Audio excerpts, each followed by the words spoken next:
দর্শক আসসালামু আলাইকুম। আজকে আমি নকলা আপনাদেরকে আমার এরশাদুল নিউজের পক্ষ থেকে সবাইকে স্বাগত।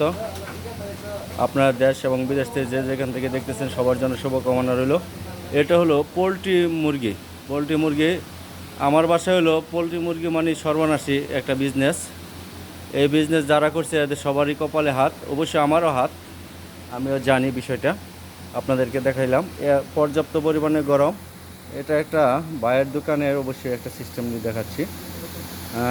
পোলট্রি মুরগির ব্যবসা যারা এই পর্যন্ত করছেন, কেউ যে লাভবান হয়েছে এই বিষয়টা আমার জানা নাই, কারণ আমি নিজে যেহেতু হয় নাই।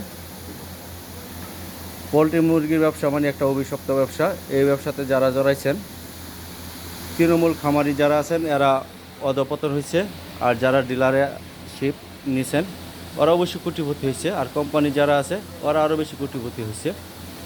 আর যারা খুচরা মুরগি বাজারে বিক্রি করে কাইটা, ওরা অবশ্যই কিছু টাকা পয়সা পাইছে। আর যারা তৃণমূল একদম প্রান্তিক খামারি, তারা অবশ্যই আপনাদের জানার কথা, তারা পথে বইছে। পথে বইছে বুঝাইতে একটা লোকের মিনিমাম যখন বিজনেস করতে যায়, খাবারের রেট, মুরগি বাচ্চার রেট, ওষুধ সব কিছু মিলে তাদের অবস্থানটা খুব খারাপ হয়। একটা খামারে অনেক টাকা তাদের লস হয়। আজকে পর্যন্ত যারা খামার করছে তারা হয়তো বা 2 বছর, 1 বছর, 3 বছরের বেশি কেউ টিকতে পারে না মাঠে। এটা ডিলার এবং কোম্পানির জাতাকলেই তারা পিষ্ট হয়ে গেছে, তারা শেষ হয়ে গেছে।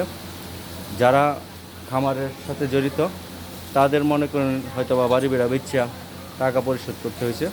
যাই হোক, আমার বাসায় হলো পোলট্রি খামার করার চেয়ে অন্য কিছু করা ভালো। পোলট্রি খামার যারা করতেছে, পোলট্রি মুরগি বিজনেসটা হলো অভিশপ্ত বিজনেস। এই বিজনেসে কেউ সহজে আসবেন না, কারণ এই বিজনেসে 2, 4, 5, 10টা সেটে আপনি লাভ পাবেন, বাকিগুলান হবে লস। কারণ বাকিগুলান ডিলার এবং কোম্পানি তারা কারচুপি করে আপনাকে পথে বসার একটা পায়তারার মধ্যে তারা থাকে। কারণ এই বিষয়টাতে আমিও ভুক্তভোগী। তাই আমার কথা হলো যে আপনি যদি বিজনেস করতে চান, একদম সরাসরি কোনো কোম্পানির সাথে যে করতে পারেন করলেন, যদি না করেন কোনো ডিলারের সাথে করার দরকার নাই। আর এখানে যে খরচ হয় সব মিলে গড় টুর করাতে, এটা হয়তো বা আপনি কোনো দিন আর উঠতে পারে না। যাই হোক, পোলট্রি বিজনেস হলো একটা অভিশপ্ত বিজনেস। এই বিজনেসে সবাই দূরে থাকবেন, আমিও দূরে আছি। সবাই ভালো থাকবেন, সুস্থ থাকবেন। আল্লাহ হাফেজ।